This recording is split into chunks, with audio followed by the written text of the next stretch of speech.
Ciao, salve a tutti, ben ritrovata, ben ritrovato. Cosa segna il narcisista irrimediabilmente e per sempre dopo che ha chiuso con te? Sono molte le cose che segnano un narcisista dopo che ti ha scartato, non senza averti prima svilito, sminuito, criticato, trattato come un cencio, insomma, maltrattato psicologicamente, a volte non solo.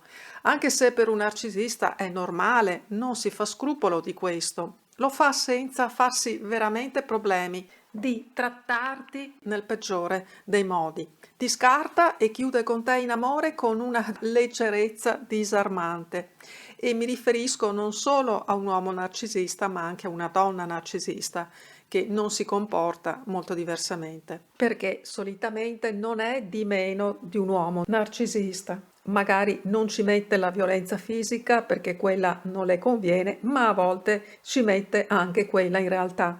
Quindi il narcisista chiude le relazioni con una leggerezza disarmante. Eppure quando si calpesta umanamente qualcuno, è come un solco che segna ulteriormente il grado della propria interiorità.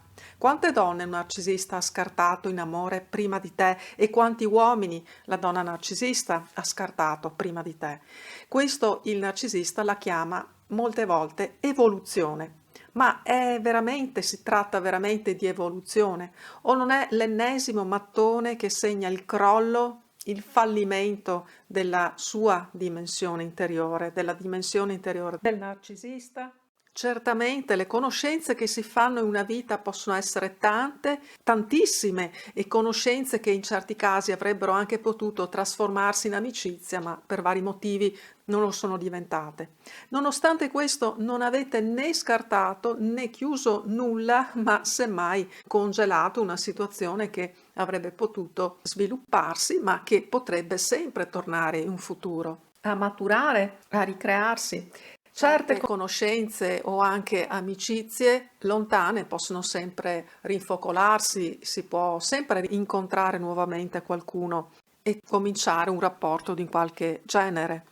Lo scarto narcisistico invece, al di là che il narcisista cerchi di tenersi aperti spiragli per insinuarsi nuovamente all'occorrenza nella vita di una ex, una volta che ci sia il bisogno di sopperire a un momento di solitudine per lui o per l'esigenza di ricevere riconferme.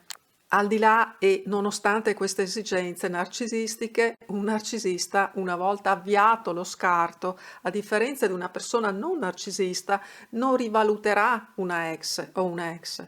Può capitare che una relazione vada in crisi e ci sia una rottura, ma se nel rapporto c'era di base un sentimento di amore o di affetto, quel rapporto troverà modo di riabilitarsi, e questa è la grande differenza con un rapporto tossico.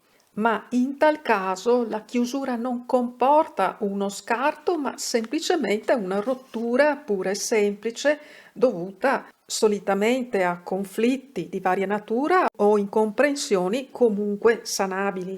E se un rapporto c'è stato comunque vero amore, vero affetto, quel rapporto sarà sempre risanabile.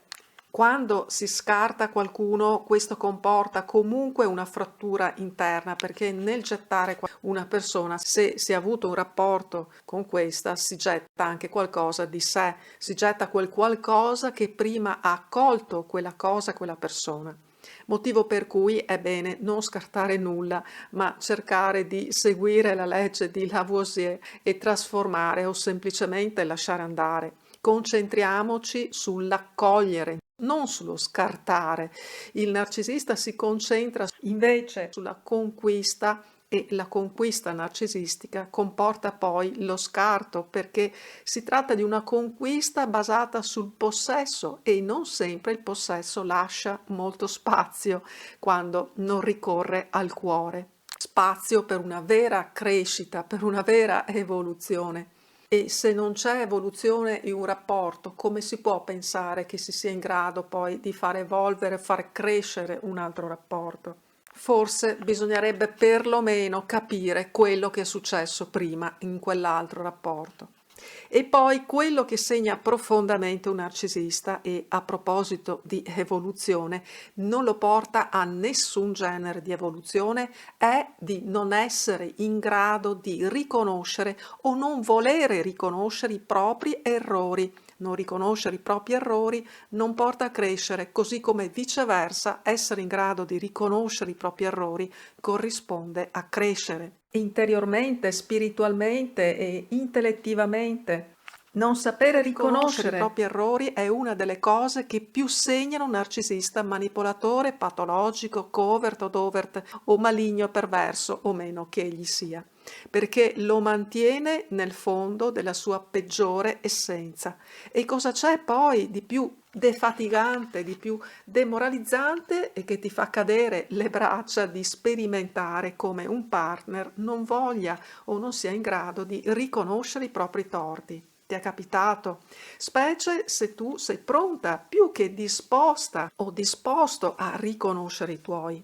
Cosa c'è poi di meglio di potersi migliorare anche grazie e soprattutto grazie alla persona che si ama? E grazie al cielo c'è anche la possibilità di chiarire, di comprendersi, parlando anche di ciò che dei comportamenti dell'altro può ferire o ciò che può far sentire non abbastanza considerati e così via. Crescere ed evolvere non è un processo solitario, e questo permettimi di ripeterlo perché è davvero importante, sebbene non possa arrivare alle corde interiori di un narcisista, sempre che si possa parlare di corde interiori di un narcisista. Ripeto quindi, crescere, evolvere non è un processo solitario e non è nemmeno un processo basato sullo scarto o che possa cibarsi dello scarto o costruirsi sulle macerie. I mattoni della crescita sono mattoni che hanno radici, radici. Non c'è evoluzione senza radici.